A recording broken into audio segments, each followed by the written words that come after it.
Hello students, आज का जो टॉपिक है उसका नाम है पर्ल कल्चर। तो पर्ल कल्चर कैसे होता है और किन एनिमल से इसकी उत्पत्ति होती है, इसी को आप हम समझेंगे। आपने एनिमल क्लासिफिकेशन में मोलस्का का नाम सुना हुआ है। इसी मोलस्का जो कैटेगरी है, इसी में एक एनिमल है जिसका नाम है pink Tada. Pink Tada vulgaris, और बहुत सारी स्पीसीज है पिंक टाडा वल्गैरिस। ये जो एनिमल्स होते हैं इनमें मोती उत्पादन की क्षमता पाई जाती है। The artificially induced production of the pearl inside the mollusk, like the pink tada vulgaris, under the controlled condition is called as the pearl culture। तो अभी समझते हैं पर्ल क्या होता है और इसका उत्पादन कैसे होता है। तो पर्ल कल्चर को समझने से पहले सबसे पहले हम देखते हैं पर्ल क्या होता है। सामान्य भाषा में इसे क्या बोलते हैं? सामान्य भाषा में इसे मोती कहते हैं। और आप जानते हैं कि मोती के बने हुए बहुत सारे हम कहेंगे ऑर्नामेंट्स है, भारतीय संस्कृति में एंशिएंट टाइम से ही काम में लिए जा रहे हैं। तो ये पर्ल क्या होते हैं? ऐसे मोती की नुमा, जैसे आप इस पिक्चर में देख रहे हैं, ऐसे हार्ड होते हैं। ये हार्ड होते हैं, शाइनी होते हैं, कठोर है, शाइनी, चमकदार है, और स्फेरिकल स्ट्रक्चर होती है जो कि इन मोलस्का के शरीर के अंदर बनती है। और ऐसे जंतुओं को हम बोलते हैं पर्ल ऑयस्टर कहते हैं, या फ्रेश वाटर मसल्स बोलते हैं।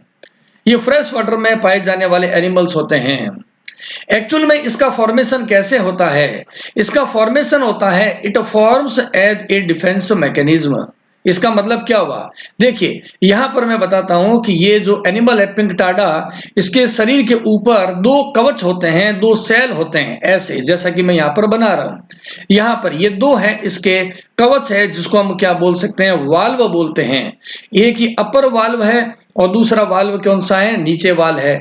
तो दो वाल्व से हैं, इसलिए हम इसे एनिमल क्लासिफिकेशन में किस में रखते हैं? बाई वाल्विया में कहते हैं। अब ये क्या करता है? यह वाटर को अंदर की ओर लेता है। इसके शरीर में जल की धारा, वाटर की करंट एंट्री करती है, और ये वाटर की करंट एंट्री करती है, और दूसरी तरफ से ये वाटर है वो बाहर की ओर निकलता है। इसी वाटर करंट के साथ में ये क्या करता है? भोजन के कणों को भी एक्सेप्ट कर लेता है। लेकिन जब कभी इस भोजन के कणों के बीच में अगर कोई फॉरेन पार्टिकल अंदर एंट्री कर जाता है, मान लेते हैं ये वाला कोई फॉरेन पार्टिकल है, वो एंट्री कर गया इसमें, किसमें? इस पिंक टाडा वल्गैरिस में, तो इसको खतरा महसूस होता है। इस खतरे की अवस्था में ये क्या करेगा? आप इस चित्र में देखिए, जैसे ये फॉरेन पार्टिकल है, इसके चारों ओर कैल्शियम कार्बोनेट की एक लेयर बना देगा। फिर कैल्शियम कार्बोनेट की लेयर के बाहर एक प्रोटीन की लेयर बना लेगा, जिसे हम बोलते हैं कॉन्क्योलिन बोलते हैं। अगेन फिर कैल्शियम कार्बोनेट की लेयर बनाएगा। यानी कि इस फॉरेन पार्टिकल के बाहर बहुत सारी डिफरेंट कैल्शियम कार्बोनेट की, यानी कि CaCO3 कैल्शियम कार्बोनेट की, और क्या बनती है? कॉन्क्योलिन जो प्रोटीन है, इसकी लेयर्स बनती रहती है एकांतर क्रम में। और इससे क्या होगा? मोती का निर्माण होता है और ये जंतु अपनी सुरक्षा प्राप्त करता है। तो so that's why I have written that it forms as a defense mechanism when a foreign particles, sand particle, parasite, mental tissue piece enters the mollusk.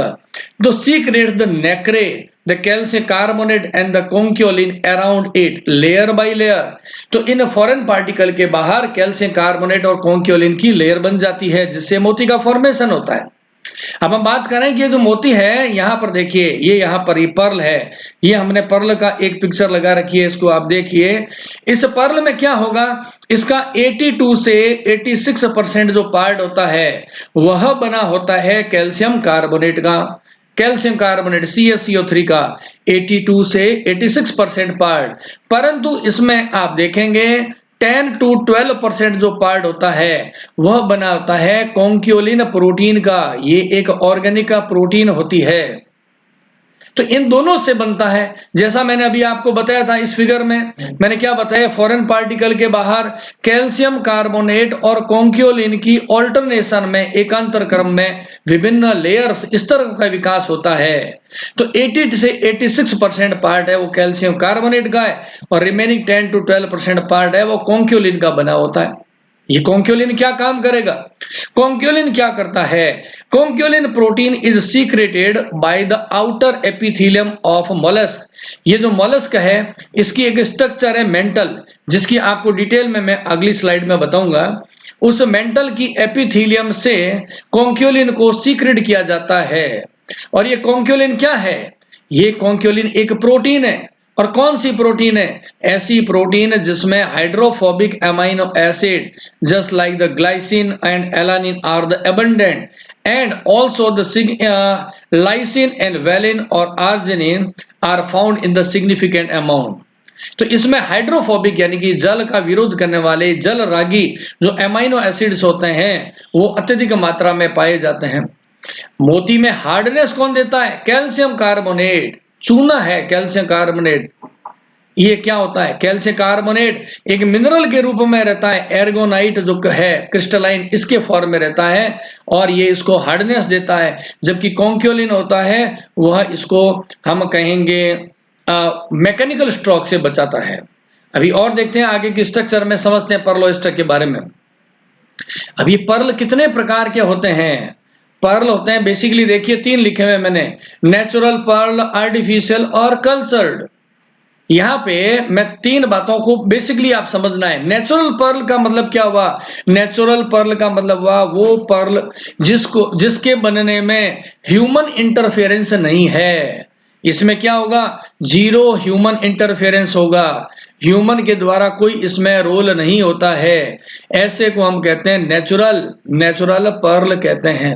Without human interference का मतलब समुद्र के अंदर जब ये पर्ल ऑयस्टर रहता है और नेचुरली पानी के साथ में बहता हुआ कोई सैंड पार्टिकल इसकी बॉडी में एंट्री कर जाता है तो ये अपने प्रोटेक्शन के लिए इस सैंड पार्टिकल के बाहर की ओर कैल्शियम कार्बोनेट और कॉन्क्यूलिन की लेयर बना लेता है।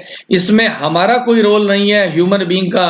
ये कैसा है? ये एक नेचुरल प्रोसेस है, ये बना है। ऐसे पर्ल कल्चर को बोलते हैं नेचुरल पर्ल बोलते हैं। प्राकृतिक रूप से बना है, स्वतः बना है, यही बात हमने लिखी। और आर्टिफिशियल क्या हुआ?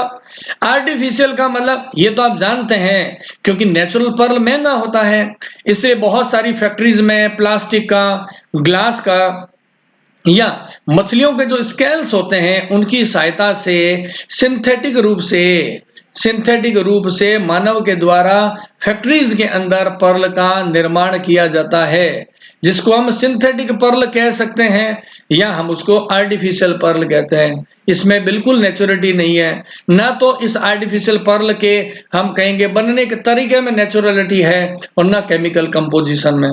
तीसरा देखें कल्चर्ड पर्ल। कल्चर्ड पर्ल का मतलब हुआ, सिंपल लैंग्वेज में कहें तो हम कहेंगे ह्यूमन इंटरफियरेंस से बनाया गया है। इसको बनाने में ह्यूमन बीइंग का प्रमुख रोल है, ह्यूमन इंटरफियरेंस। अब देखो यहां पे मैं 2 को पहले क्लियर करता हूं। नंबर 1 पॉइंट नेचुरल पर्ल और दूसरा है कल्चर्ड पर्ल। ये दोनों बने कैसे हैं? नेचुरल पर्ल और कल्चर्ड पर्ल दोनों का फॉर्मेशन किसके द्वारा किया गया है? दोनों का एनिमल के द्वारा किया गया है, पर्ल ऑयस्टर के द्वारा ही किया गया है। ये फैक्ट्री में नहीं बना है, पर्ल ऑयस्टर ने ही बनाया है। फिर हम इसको कल्चर्ड क्यों कह रहे हैं? क्योंकि नेचुरल प्रोसेस में क्या होगा, ये जो एनिमल है पर्ल वाला, पर्ल ऑयस्टर, इसमें स्वतः without any interference of human being with the water current, when water current enters into the pearl oyster, some of the sand particles और the parasites enters into the pearl oyster. तो pearl में natural बनता है। अब यहां हम क्या करेंगे? कल्चर्ड में हम इस पर्ल ऑयस्टर को खोलेंगे, इसके जो वाल है, पर्ल ऑयस्टर के वाल्व है, उसको हम क्या करेंगे? ओपन करेंगे। इसमें सैंड पार्टिकल गया नहीं है, हम इसके अंदर आर्टिफिशियली क्या करेंगे? एक ग्राफ्ट को डाल देंगे, सैंड पार्टिकल को, फॉरेन बॉडी को डाल देंगे। यानी कि हमने इसको इंड्यूस्ड किया है, यानी कि इंड्यूस्ड ह्यूमन इंटरफेरेंस से इंड्यूस्ड करने के बाद में जो पर्ल बनता है उसे हम बोलते हैं कल्चर्ड पर्ल बोलते हैं। टेक्निकली समझने की जरूरत है। यहां पर देखिए मैं आपको कुछ टाइप्स के बारे में बता रहा हूं। नंबर 1 है अकोया पर्ल, दो नंबर पर ये बी पॉइंट में डाल देता हूं, टाहिटियन पर्ल होता है। और नंबर तीसरा है, ये है साउथ सी पर्ल होता है। तीनों में बेसिक डिफरेंस क्या है? पहला तो आप इसके इस पिक्चर को देखिए, स्ट्रक्चर में आपको पता चल जाएगा। ये वाला जो ओकाया है, ओकाया पर्ल, ओकाया पर्ल कैसा दिखाई देता है? ये देखो, ये राउंड है, आप यहां पर देख पा रहे हैं इस पिक्चर के अंदर। ओकाया पर्ल कैसा होता है? राउंड होता है और व्हाइट कलर का है ये वाला, या हम कहते हैं ये क्रीम जैसे कलर का है। ये इसकी विशेषता है, इसको बाहर से देख के पहचान सकते हैं। जबकि टाहिटियन पर्ल की बात कर रहे हैं, बी वाला, ये कैसा है? देखिए यहाँ पे ये ब्लैक है, ग्रे होते हैं, या ये क्या हो सकते हैं? ग्रीन हो सकते हैं, और ये ब्लू भी हो सकते हैं। यानी कि ये कैसे होते हैं? ये होते हैं डार्क कलर्ड पर्ल होते हैं।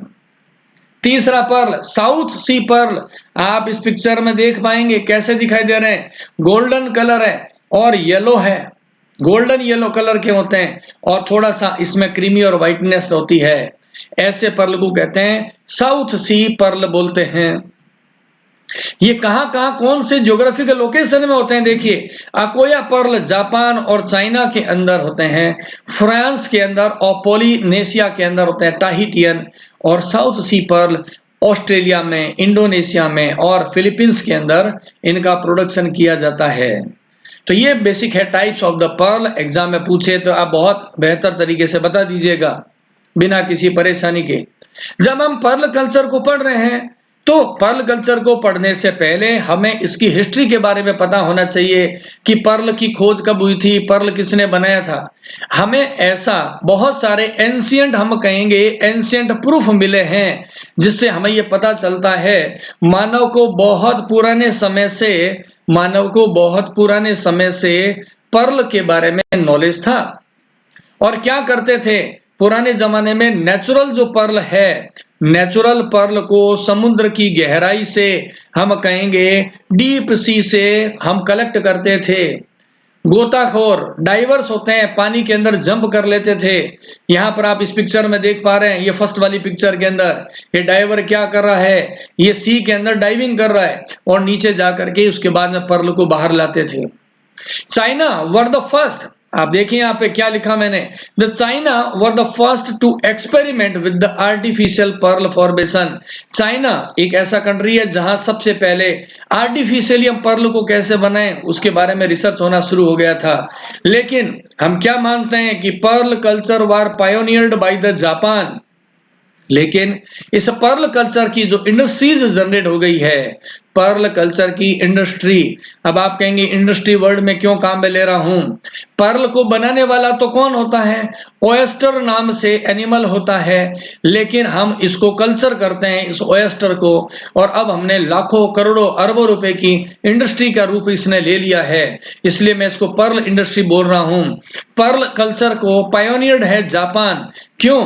क्योंकि जापान के एक व्यक्ति है, देखिए यहां पर आप पिक्चर में देखेंगे, ये लास्ट नंबर पिक्चर है, वेरी इंपॉर्टेंट है। ये वाले व्यक्ति है, इसका नाम है कोकिची मिकीमोटो। ये वाले जो है, ये नाम क्या है? कोकिची मिकीमोटो। ये कोकिची मिकीमोटो जापान के एक व्यापारी थे, एंटरप्रेन्योर, बिजनेसमैन थे। इन्होंने पर्ल कल्चर के लिए एक मेथड दिया था। वो मेथड इतना सक्सेसफुल हुआ है कि आज भी ऑल ओवर वर्ल्ड इसी मिकीमोटो के द्वारा बनाए हुए कल्चर टेक्निक को हम काम में लेते हैं। The Kokichi Mikimoto is a Japanese entrepreneur, और इन द 1858 टू 1954 में ये रहे थे। He patented his method in the 1916। इन्होंने जो मेथड बनाया था, हम कह देंगे जो प्रोसीजर हमें बताया था, आर्टिफिशियली नहीं कहेंगे, कल्चर्ड पर्ल कल्चर का जो मेथड बताया था, उसको उन्होंने पेटेंट करा लिया था 1916 में। और उसके बाद में उन्होंने जापान के ही एक क्षेत्र जिसे बोलते हैं तोबा सीमा प्रोविंस है, वहां पर सबसे पहले फार्मिंग करना शुरू कर दिया था। दुनिया में ऐसा माना जाता है, यहां पर देखिए मैं लिखा है, लिंगा पर्ल जो होता है ये दुनिया का सबसे बेस्ट पर्ल मानते हैं क्वालिटी के हिसाब से। पर्ल की क्वालिटी को हम कैसे मेजर करते हैं? पहली बात, पर्ल का साइज कैसा है। दूसरी बात आती है उसका कलर कैसा होता है। तीसरी बात होती है इसमें शाइनिंग कितनी आ रही है। इन बातों से पर्ल की क्वालिटी का पता करते हैं।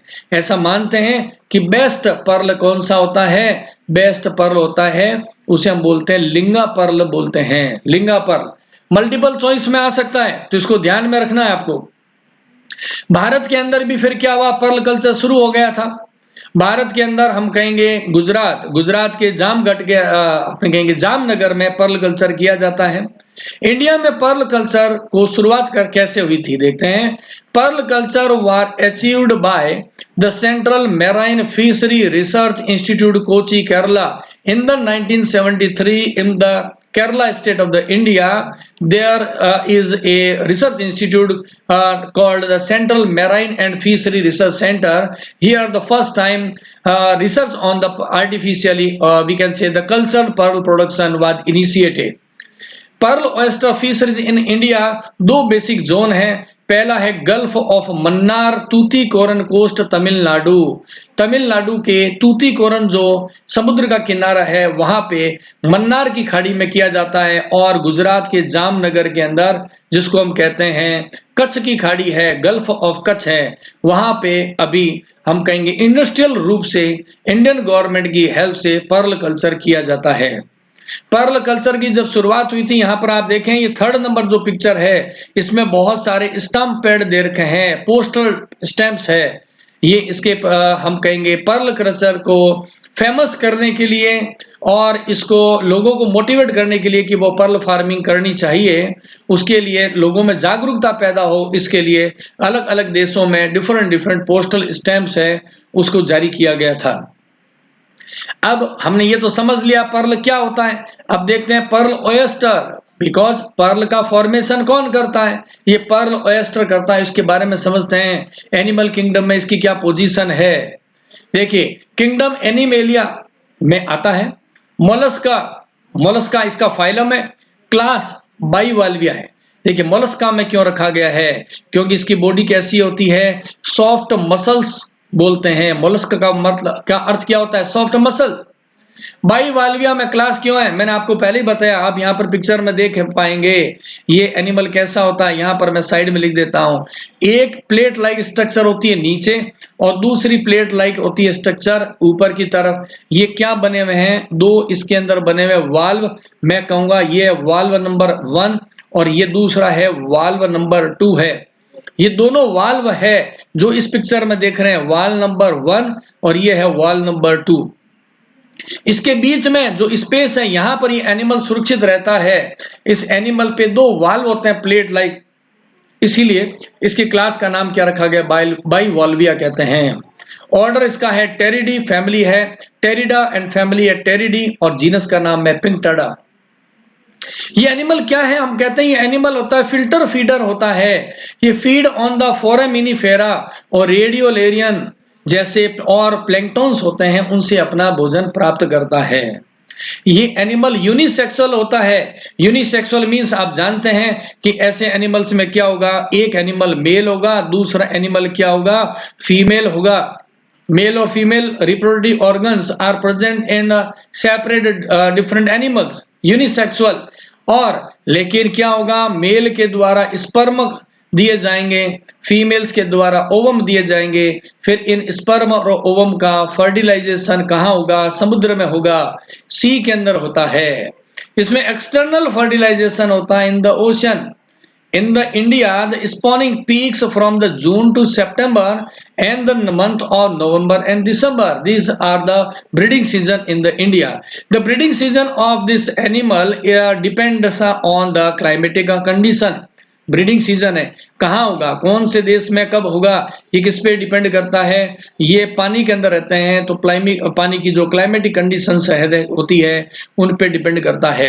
इंडिया के अंदर हम मान सकते हैं स्पॉनिंग का मतलब होता है फीमेल्स के द्वारा एग्स को बाहर देना। The group of the eggs is called as the spawn. ये फीमेल एक बार में बहुत सारे ग्रुप के अंदर अंडे देती है। इस एग्स का जो ग्रुप होता है उसी को हम बोलते हैं स्पॉन बोलते हैं। और फीमेल के द्वारा अंडे देने का जो प्रोसीजर है उसे हम क्या बोलते हैं? उसे हम बोलते हैं स्पॉनिंग। तो स्पॉनिंग होती है जून से सितंबर और नवंबर से दिसंबर। इन एनिमल्स में क्या होता है, इनडायरेक्ट डेवलपमेंट होता है। और आप जानते हैं ऐसा डेवलपमेंट जिसमें during the ontogenetic development if larval stage is present then such kind of development is called as indirect development. इनमें विलिजर लार्वा होता है, ऑब्जेक्टिव क्वेश्चंस में आता है। तो मोती पालन की वैसे आज भी बहुत इंपॉर्टेंट है। आज केवल समुद्र वाले स्टेट्स में ही नहीं, राजस्थान, मध्य प्रदेश जैसे ऐसे स्टेट जहां पर समुद्र या ज्यादा पानी का सोर्स नहीं है, वहां पर भी हम कहेंगे पॉन्ड्स बना बना के, आर्टिफिशियल पॉन्ड्स में इन ओएस्टर का कल्चर किया जाता है, और ओएस्टर का कल्चर करते हैं पॉन्ड्स के अंदर, और फिर इससे मोती का प्रोडक्शन किया जाता है, और इसे इंडियन पब्लिक के लिए इकोनॉमिकल सोर्स खुला है। अब हमने ये कहा था अभी आपको क्लासिफिकेशन में कि इस एनिमल का जीनस क्या है। जीनस है पिंक टाडा, यानी कि पिंक टाडा इसका वंश है। इसके डिफरेंट डिफरेंट स्पीसीज से डिफरेंट डिफरेंट होते हैं क्वालिटीज के, हम कहेंगे क्या बनते हैं, पर्ल बनते हैं। तो all over world different different species के एनिमल्स को कल्चर किया जाता है, and these are the some of the famous example of we can say the pearl oyster, that are the black lip oyster। ये नाम देखिए आप, black lip oyster। The scientific name of black lip oyster is the pink tarda margaritifera, and this oyster is cultured into the Gulf of the Mexico, and the Ocoya or the pearl oyster scientifically it is called as the pink tarda fucata, and these are being cultured into the Indo-Pacific region, and in the Indian Ocean, the Indian pearl oyster is called as the pink dada vulgaris, and the golden lip oyster, white lip oyster, and other the fragile pearl, giant clam, and the penguin wing oyster. These are the different species of the pearl oyster you can see in this table. So I am saying that you directly learn these tables by repeated revision. So now next slide को देखते हैं। What is the general anatomy की बात करते हैं, इसकी body है उसकी जनरल एनाटॉमी कैसी होती है उसकी बात करते हैं, और फिर आप इसको समझेंगे डिटेल में। इसका जो कवच होता है यहाँ पर देखिए, इसकी जो बॉडी है उसको जब हम पढ़ना चाह रहे हैं, मैं एनिमल से बाहर की बात कर रहा हूं, तो हम यहाँ कहेंगे जनरल, जब हम एनाटॉमी की बात करते हैं एनाटॉमी की, तो हम क्या पढ़ेंगे, इसमें बेसिकली पहले दो पार्ट पढ़ेंगे। सबसे बाहर की ओर इसमें कैल्शियम कार्बोनेट का सेल होता है, और उसके बाद इस सेल के अंदर इस एनिमल की जो बाहरी हम कहेंगे लिविंग टिश्यूज है उसको हम बोलते हैं मेंटल, या हम ये कह सकते हैं ये एनिमल की क्या है, आउटर कवरिंग है, मेंटल है। और ये जो सेल बना हुआ है कैल्शियम कार्बोनेट का, इस सेल में भी तीन लेयर्स है, आप देखेंगे पेरी ऑस्ट्रेकम, प्रिज्मेटिक और नेक्रियस लेयर होता है बाहर से अंदर की ओर। The outer most layer of this shell is called as the periostracum. Peri means हो गया पेरीफ्री, आउटर है periostracum, and periostracum is a thin organic outer layer made of the conchiolin protein, and it is protective and formed by the epithelium cells in the larval stage।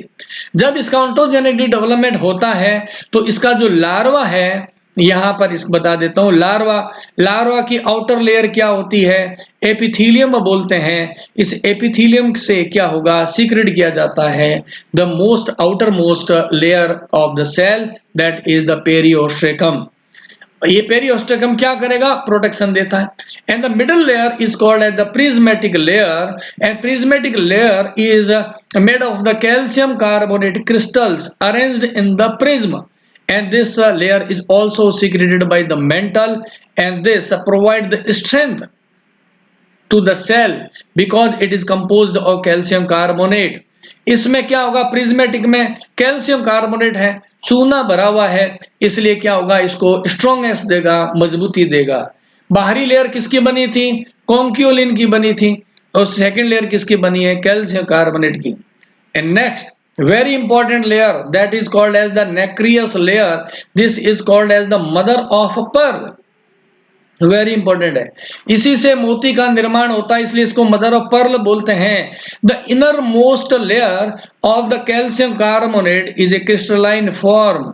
The aragonite is a mineral of calcium carbonate that is also secreted by the mantle and which is responsible for the pearl formation. The question is which part of the animal secrete the shell? Then we can say the mental part of the animal secrete all three kinds of all three layers of the cell। इसके बारे में आपको ध्यान रखना है। तो nucleus layer भी किसकी बनी हुई है?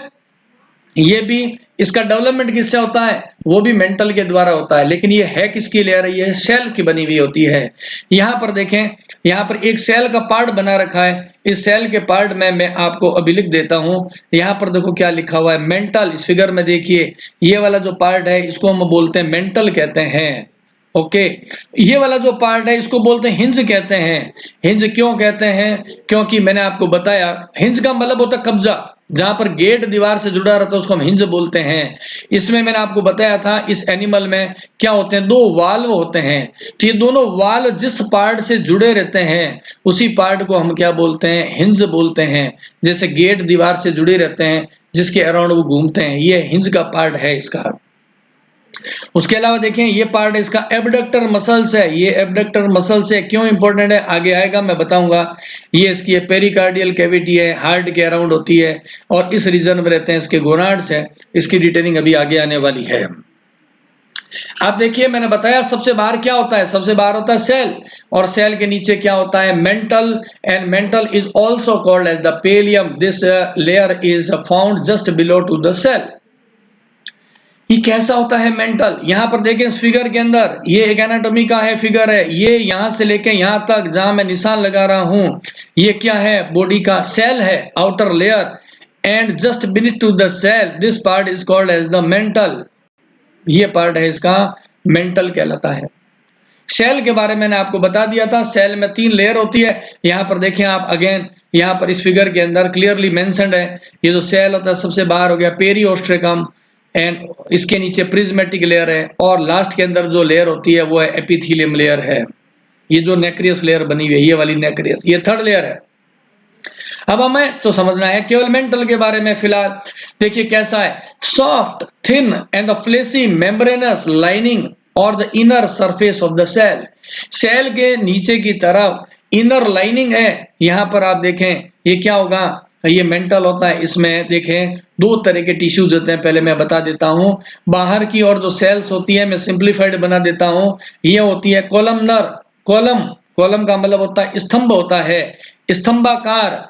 ऐसे इस तरीके से होती है, कॉलमनर एपिथेलियम होती है। देखिए columnar, outer columnar epithelial layer secretes the shell material calcium carbonate. ये जो बाहर की लेयर है ये कौन सी है? ए नंबर, यानी कि ये वाली मैं बात कर रहा हूं, आउटर लेयर है।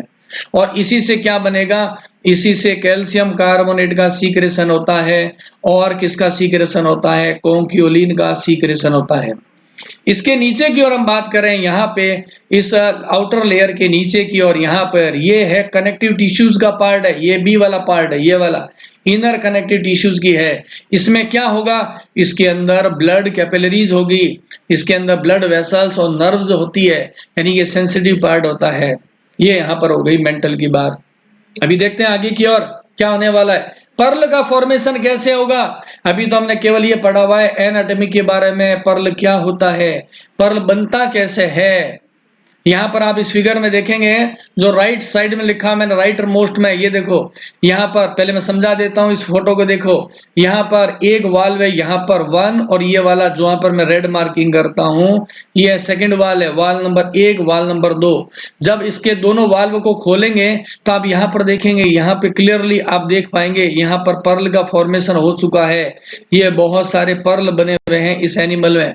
लेकिन ये बना कैसे है पर्ल, उसी को तो हमें समझना है। देखिए यहां पर आप इस फिगर को समझें, ये 3 फिगर बना रखे हैं। एक बार नंबर लगा देता हूं, ये हो गया 1 नंबर, ये 2 नंबर फिगर हो गया, और ये हो गया 3 number figure. Pearl is formed when a foreign particle, ये देखें ये वाला क्या है? एक फॉरेन पार्टिकल है, पानी की, जल की धारा के साथ एंट्री कर गया। मैंने आपको अभी पहले ही बताया था, क्या बताया था कि ये जैसे पर्ल ओएस्टर बना हुआ है, इसके अंदर जब वाटर एंट्री करेगा H2O और इसके साथ में कोई सैंड पार्टिकल एंट्री कर गया, तो सैंड पार्टिकल है वो कहाँ जाकर के सेटल हो जाएगा, आप वो देखो। यहाँ पर देखिए ये आ गया फॉरेन पार्टिकल, ये सैंड पार्टिकल, ये वाला लिखा हुआ है फर्स्ट फिगर में, देखें फॉरेन ऑब्जेक्ट कहाँ आ गया है, ये मेंटल और सेल के बीच में आ गया है। देखो ये बाहर की लेयर कौन सी है, ये वाली लेयर है सेल की बनी हुई है, और ये वाली अंदर की लेयर देखो कौन सी है, मैं राउंड बना रहा हूं, ये है मेंटल की लेयर है। जब फॉरेन पार्टिकल कहाँ आ जाता है, मेंटल और सेल के बीच में आ जाता है, तो क्या होगा, यहाँ पर देखें ये मेंटल की लेयर है कैसे बन रही है, ग्रो करके इसको चारों ओर से घेर लेगी, इस सैंड पार्टिकल को घेर लिया। घेरने के बाद इस फॉरेन पार्टिकल के बाहर कैल्शियम कार्बोनेट की लेयर बनेगी, फिर कॉन्क्योलिन की layer, again calcium carbonate, then conchiolin, layer by layer बहुत सारी लेयर्स बनती रहेगी कैल्शियम कार्बोनेट और कॉन्क्योलिन की, और धीरे धीरे क्या होगा, ये पर्ल का फॉर्मेशन हो जाता है। ये जैसे ही ये दोनों मेम्ब्रेन देखो आप कैसा बना गया, क्लीवेज की तरह बन गया है, फिर क्या होगा, ये डिटैच्ड हो जाएगा और एंट्री कर गया बॉडी के अंदर मेंटल में, समझ गए। ऐसे ये पर्ल का फॉर्मेशन हो जाता है। और जब पर्ल का फॉर्मेशन हो गया तो देखो आप इस फिगर में, यहाँ पे जो ओरिजिनल फिगर बना रखा है, ये यहाँ पर इसमें मेंटल के अंदर पर्ल को आप क्लियरली देख पाएंगे। अब क्या होती है बात, हम पर्ल का कल्चर कैसे करें, ये तो हमने आपको एक हम कहेंगे कॉन्सेप्ट बता दिया है पर्ल कल्चर के बारे में। अब यहाँ पर समझिएगा कि पर्ल कल्चर है उसकी टेक्निक क्या होती है, पर्ल के कल्चर को हम इंडस्ट्रियल फॉर्म में कैसे कर सकते हैं। तो देखो सारी चीजें धीरे धीरे समझेंगे तो आपको समझ में आता रहेगा, टॉपिक कोई टफ नहीं होता है। सीधा मैं आता हूं पॉइंट के ऊपर, आप देखें प्रोसीजर में मैंने पॉइंट बनाए हैं, इसी तरीके से आपको एग्जाम में नोट्स भी लिखना है और इसी तरीके से पॉइंट टू पॉइंट लिखेंगे तो मार्क्स अच्छे आएंगे। नंबर 1 पॉइंट देखो, कलेक्शन ऑफ द ओएस्टर, मैं आपको आउटलाइन बताता रहता हूं। कलेक्शन ऑफ द ओएस्टर, ये देखिए ये जो गोताखोर क्या कर रहा है, समुद्र के पेंदे में जा रहा है, ये वाला जो डाइवर है, डाइविंग करने वाला व्यक्ति है, ये अंदर जाकर के इस समुद्र के पेंदे में क्या होंगे, ओएस्टर्स होंगे। ओएस्टर्स, इन ओएस्टर्स को क्या करेगा, कलेक्ट करेगा, तो हम कहेंगे कलेक्शन ऑफ ओएस्टर कर रहा है, और फिर इसको अपने इस नेट के अंदर क्या होगा, इसमें केज में डाल करके और बाहर लेकर आ जाएगा। पहला काम तो ये हो गया। तो हमारे पास में क्या हुआ, पर्ल ओएस्टर है उसको हमने कलेक्शन कर दिया है, ये पहला पॉइंट है, कलेक्शन ऑफ द ओएस्टर। अभी शॉर्ट में बता रहा हूं, डिटेल अभी और चलेंगे अपने। फिर जैसे हमने क्या हुआ, इसको लेकर के आ गए, ये आ गया हमारे पास पर्ल है डाइवर के द्वारा लाया हुआ। तो सेकंड पॉइंट क्या है, इंजर्शन ऑफ न्यूक्लियस। अब हम इसमें क्या करेंगे, एक बाहरी कोई भी तत्व, इस बाहरी तत्व को हम क्या बोल सकते हैं, हम बोल सकते हैं foreign particle, just like the sand और एनी अदर फॉरेन पार्टिकल को हम इसमें एंट्री करा देंगे। ये जो फॉरेन पार्टिकल है इसको हम सामान्य भाषा में कहते हैं न्यूक्लियस बोलते हैं, सामान्य भाषा में कहते हैं न्यूक्लियस कहते हैं। इसको हम एंट्री कराएंगे ओएस्टर में, ये सेकंड स्टेप है। और इस फॉरेन पार्टी को अंदर प्रवेश करवाने के मेथड को हम क्या बोलते हैं, न्यूक्लिएशन बोलते हैं, because foreign particle is commonly called as the nucleus. 2 number काम हो गया। ये 2 काम होने के बाद क्या करेंगे, हमें केयरिंग करनी पड़ेगी, समझ गए कैसे, कि ये जो पर्ल ओएस्टर है इसमें कोई बीमारी तो नहीं लग गई है, कोई ओएस्टर है मर तो नहीं गया है, इसको हम कहते हैं, इसकी ऑपरेशन को ध्यान रखेंगे, पोस्ट ऑपरेशनल केयरिंग कहते हैं। आपने पहले इसमें फॉरेन पार्टिकल को एंट्री करा के ऑपरेशन कर दिया, अब हमें ऑपरेशन के बाद देखना है कि ये जो पर्ल है वो मरा तो नहीं है कहीं, इसकी केयरिंग कर लेंगे, केयरिंग करेंगे कई दिनों तक, फिर इसमें मोती बन जाएगा। तो चौथा काम क्या होगा, देखिए हार्वेस्टिंग करना। ये 4 पॉइंट तो मैंने लिखे हैं प्रोसीजर में, दोबारा पढ़ो। Collection of oyster from the sea bottom, फिर उस पर्ल के अंदर हम फॉरेन बॉडी को एंट्री करा देंगे, इंजर्शन ऑफ न्यूक्लियस। तीसरा पोस्ट ऑपरेशनल केयर, आपने ऑपरेशन करके बाहरी तत्वों को अंदर डाल दिया, फिर हम उसकी केयरिंग करेंगे। जब मोती बन गया तो मोती को हम बाहर निकालेंगे, उसको कहते हैं हार्वेस्टिंग करना होता है। अब इन्हीं बातों को तो डिटेल में आपको समझना है। कलेक्शन देखिए कब करते हैं। हर कंट्री में थोड़ा थोड़ा फ्लक्चुएशन होता है। इंडिया में मोस्टली जुलाई से नवंबर के बीच में कलेक्शन करते हैं। और कहां से करेंगे? अरे अंडरस्टूड बात है, अगर हम किसी चीज को कलेक्ट करते हैं तो हमें पहले पता होना चाहिए ये कहां मिलेंगे। समुद्र में वो स्थान, समुद्र में वो स्थान जहां पे पर्ल ऑयस्टर बहुत सारे रहते हैं, उस जगह को हम कहते हैं हैचिंग साइट बोलते हैं, जहां पर्ल बन रहा है। तो वहां से हम क्या करेंगे, यंग ऑयस्टर को कलेक्ट करेंगे। पर्ल ऑयस्टर के जो यंग होते हैं उनको हम बोलते हैं स्पैट बोलते हैं। ये छोटे छोटे वर्ड है, एमसीक्यूज में बहुत काम के होते हैं, इसको समझना है। यंग पर्ल ऑयस्टर को क्या बोलते हैं, हम उन्हें बोलते हैं ऑयस्टर स्पैट बोलते हैं। तो जहां पर ये स्पैट बनते हैं वहां हम जाएंगे। The spats are collected from the hatching sites, जहां से स्पैट बनेंगे समुद्र पे, उस हैचिंग साइट पे जाएंगे। अब कहां जाएंगे, भारत की बात करता हूं मैं, तो समझो यहाँ पे तमिलनाडु में, मैंने कहा तमिलनाडु के अंदर गल्फ ऑफ मन्नार है, मन्नार की खाड़ी में, समुद्र के किनारे से 12 से 20 किलोमीटर दूर, समुद्र जमीन से, समुद्र का किनारा जमीन से कितना अंदर जाओगे, 12 से किलोमीटर दूर जाएंगे और फिर पानी के अंदर गहराई में जाएंगे कितना, 15 से 20 मीटर तक, तो नीचे की तरफ आपको पर्ल ऑयस्टर मिल जाते हैं। डाइवर्स, डाइविंग करने वाले व्यक्ति, divers collect the oyster from the sea bottom, जैसा कि इस पिक्चर में देख पा रहे हैं। The collected young oysters are transferred to the rearing cage। बड़े बड़े कंटेनर्स में इसको डाल देते हैं ऊपर ला करके। ये ऊपर फोटो देख रहे हैं, ये रियरिंग केज होता है। पहले इस डाइवर ने इसको कैच किया, पकड़ा, पकड़ने के बाद इसको जब ऊपर लेकर आए तो ये जो बड़ा सा एक केज बना हुआ है इसके अंदर डाल देते हैं। रियरिंग करना यानी कि पालन करना, रियरिंग केज में हम डाल देते हैं। ये मेटल का बना हुआ है, रियरिंग केज है। Rearing cage are suspended into the sea at least 6 feet depth.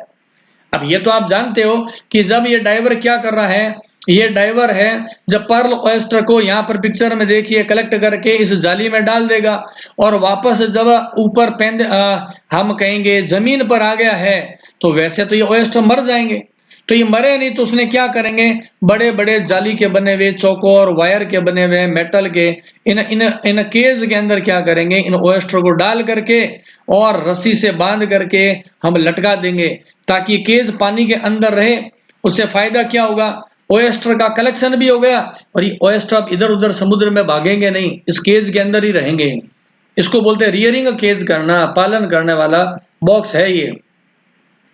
अब देखो क्या करना है, अब हमने ऑयस्टर को तो बाहर निकाल लिया है, अब हम इसके अंदर क्या करेंगे, इंजर्शन ऑफ न्यूक्लियस। मैंने बताया था न्यूक्लियस के इंजर्शन को हम क्या बोलते हैं, इसे हम बोलते हैं न्यूक्लिएशन बोलते हैं। न्यूक्लियस की एंट्री कराना, न्यूक्लिएशन।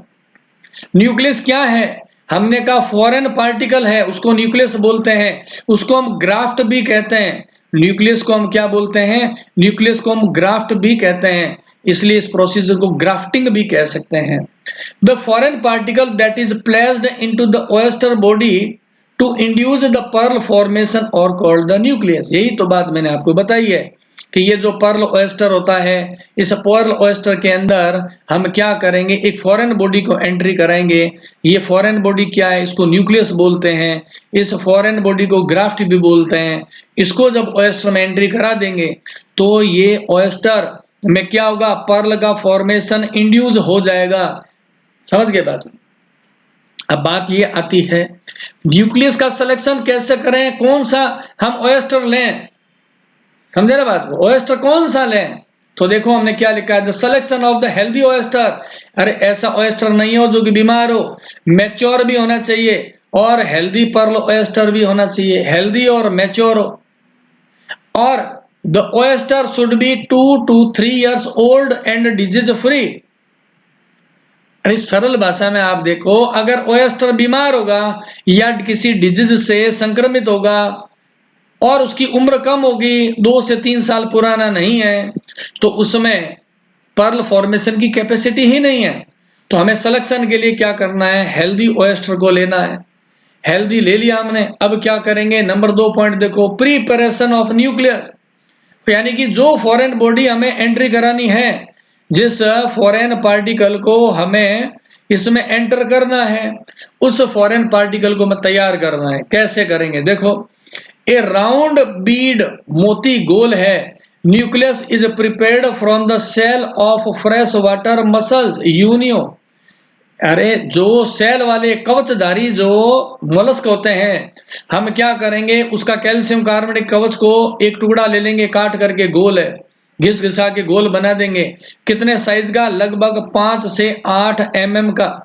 5 से 8 mm का मतलब क्या हुआ? आप ये समझ जाओ कि 1 सेंटीमीटर में 10 mm होता है, यानी 1 सेंटीमीटर, आधा सेंटीमीटर से लेके और 1 सेंटीमीटर से कम साइज का एक टुकड़ा लेकर के और उसको एनिमल में एंट्री करना है, तो उसको तैयार करेंगे न्यूक्लियस को।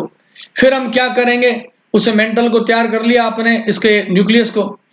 ए स्मॉल पीस 2 से 3 mm of mental epithelium is cut from A donor oyster.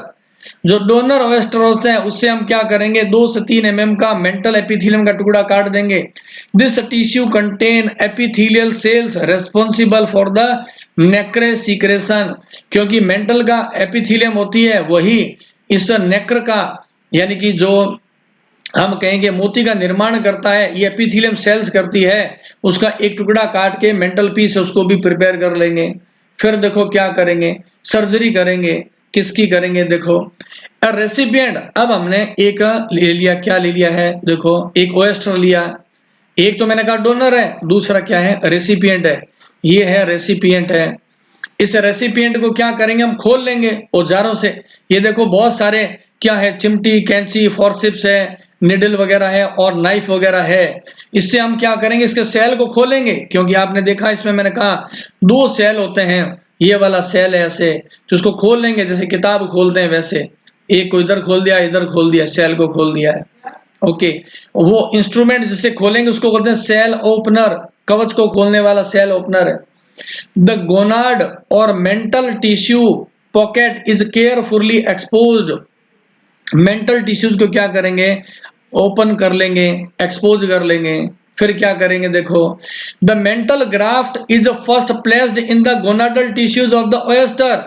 इसके अंदर जो गोनाडल रीजन होगा ना, गोनाडल रीजन जहां गोनाड वाला पार्ट होगा, वहां पर हम क्या करेंगे, वो जो मेंटल का एक टुकड़ा था मैंने बताया जो कि एपिथेलियम थी, मेंटल एपिथेलियम, उसको यहां पर ट्रांसप्लांट कर देंगे। और उसके बाद में the nucleus Beed is inserted in the contact with the graft, और इसी के पास में हमने क्या डाल दिया है, उस फॉरेन पार्टिकल को डाल दिया है। दोबारा समझो, कंफ्यूज नहीं होना। देखो मैं बताता हूं आपको हमने क्या किया। देखो एनिमल का नाम लिख लेता हूं, मैं शॉर्ट में बताता हूं। एक मैंने लिया यूनियो। यूनियो मोलस्का का जंतु है। इस यूनियो का जो सेल है, ये आ गया सेल, कैल्शियम कार्बोनेट का बना हुआ है। इसका हमने एक टुकड़ा लिया, जो मैंने बताया कितना होता है, ये लगभग 8 mm का होता है, 1 सेंटीमीटर से छोटा। इसको हमने क्या किया है, हमने कहा ये न्यूक्लियस है, ये फॉरेन बॉडी है, इसको हम डालेंगे। उसके बाद में हमने क्या किया, एक और हमने ओएस्टर लिया, उसके हमने क्या किया था, मेंटल एपिथेलियम को निकाला, मेंटल एपिथेलियम को बाहर निकाल लिया था। तो आपके पास 2 चीजें हैं, एक तो यूनियो का सेल जिसे हम बोलते हैं न्यूक्लियस, नंबर 1 पॉइंट, और नंबर 2 मेंटल एपिथेलियम। ये 2 चीजें, इन दोनों बातों को किसमें डाल देंगे, इस रेसिपिएंट के अंदर डाल देंगे, गोनाडल रीजन के पास। यही देखो मैंने लिखा है, यहाँ नंबर 1 में न्यूक्लियस को डाला, यहाँ पर मेंटल एपिथेलियम को गोनाडल रीजन के अंदर हमने ट्रांसप्लांट कर दिया। The mantle graft act as a shell source of the pearl. ये न्यूक्लियस के बाहर क्या करेगा, एक सेलुलर पार्ट है जो मोती उत्पादन को प्रारंभ करेगा।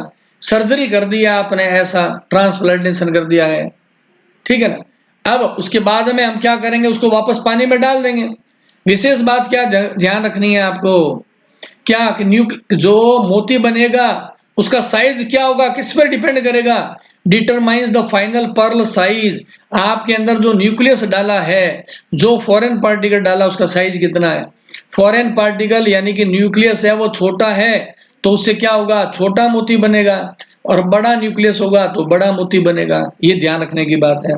सेकंड बात, मेंटल ग्राफ्ट जो हमने ट्रांसप्लांट किया था यहाँ पे, इसके अंदर मेंटल का टुकड़ा जो अंदर डाला है वो फ्रेश होना चाहिए, डिजीज फ्री होना चाहिए, वरना मोती पालन है प्रभावित हो जाएगा। उससे क्या होगा, जो मोती होगा उसमें चमक नहीं रहेगी, स्मूथनेस नहीं होगी। तीसरी इंपॉर्टेंट बात है वाटर की क्वालिटी और न्यूट्रिशन है। अंडरस्टूड बात है, अगर इस एनिमल को, पर्ल ऑयस्टर को प्रॉपर न्यूट्रिशन नहीं मिलेगा, कम क्वालिटी का मिलेगा, तो मोती का प्रोडक्शन नहीं हो पाएगा। अब हमें क्या करना है, सर्जरी तो कर ली, ये हमने बता दिया, सर्जरी तो हमने कर दी है। अब क्या करें, देखो आफ्टर सर्जरी, सर्जरी करने के बाद इस ओएस्टर को क्या करेंगे, oyster is allowed to recover in a clean sea water tank for few days. इसको हम क्या करेंगे, जो पानी के अंदर, फ्रेश वाटर पानी के अंदर डाल देंगे, एक टैंक में डाल करके। यहाँ पे ऑपरेशन के बाद इनमें ओएस्टर को इनमें भर दिया जाएगा, इन टैंक के अंदर, और कुछ दिन के लिए पानी में हम क्या करेंगे, इसको लटका देंगे, सस्पेंड कर देंगे वाटर के अंदर, बाहर नहीं रहना चाहिए टैंक। ये पानी के अंदर हमने क्या किया, हमने इस पानी के अंदर इस टैंक को क्या कर दिया है, सस्पेंडेड कर दिया है, सस्पेंड हो गया। अब देखें क्या करेंगे, इट इज इस टैंक को transfer to the pearl culture farm in the sea, समुद्र में डुबो दिया, मैंने बता दिया। कितनी गहराई में डुबाया, तो हमने कहा 2 से 3 मीटर, टैंक में कितना डाल दिया, 2 से 3 मीटर की डेप्थ तक इसको पानी में हमने डुबो के रख दिया है। कितने दिन के लिए रखें, अब जब आप देखो इस पर्ल ऑयस्टर के अंदर जब आपने फॉरेन पार्टिकल डाला था तो पहले नाइफ से कट लगाया था, घाव बनाया था, फिर उसके अंदर हमने न्यूक्लियस को डाला था। तो क्या होगा, 6 से 7 दिन के अंदर the wound is healed within the 6 से 7 डेज, 6 से 7 दिन तक ये पड़ा रहेगा। तो क्या होगा, इसके अंदर जो घाव बने हुए थे न्यूक्लियस को डालने के समय, उस वुंड्स में क्या हो जाएगी, हीलिंग हो जाएगी, घाव धीरे धीरे भरने लग जाएंगे। ठीक है, फिर हम क्या करेंगे, रेगुलर क्लीनिंग करेंगे, क्योंकि इनको बाहर निकालेंगे पानी के साथ, क्योंकि इसके ऊपर ये पानी में डूबा रहेगा तो समुद्री खरपतवार भी लग सकती है, उससे समुद्री खरपतवार को हटा देंगे। क्लीनिंग के लिए हम वाटर की जेट मशीन का स्प्रे मारेंगे, उस वाटर के स्प्रे करने से इस पर्ल ऑयस्टर के सेल के ऊपर कोई भी गंदगी है, सीवीड से वो हट जाएगी। ऐसा करने पर 6 month to 3 years depending on the pearl size and the type क्या होगा, मोती का निर्माण हो जाएगा। यहाँ पर देखो ये लेडी क्या कर रही है, बार बार समय समय पर चेकिंग कर रही है पर्ल के बारे में, पर्ल जिंदा है, मरे तो नहीं है, वुंड्स कैसा है, इस नेचर को। अब जब मोती बन गया, अब हमें उस मोती को बाहर निकालना है। नीचे के आप ये फिगर देखेंगे, स्टेप बाय स्टेप चीजें समझ में आ जाएगी। नंबर डाल देता हूं, ये फर्स्ट नंबर फोटो, फिर ये 2 नंबर फोटो, यहाँ पर आ गया 3 नंबर, ये हो गया 4 नंबर फोटो, ये है इमेज नंबर 5। इन नंबर्स को ध्यान रखें, इसी के साथ साथ समझना है। Pearl harvesting is carried out in the month of December to January, इस 2 महीने में की जाती है harvesting. It depends on the climatic conditions. Shell of the oyster is opened. Shell of the oyster is opened with the help of tools by cutting adductor muscle. अरे यहाँ पर आप देखो ये बहुत सारे टूल है फिगर नंबर 1 में।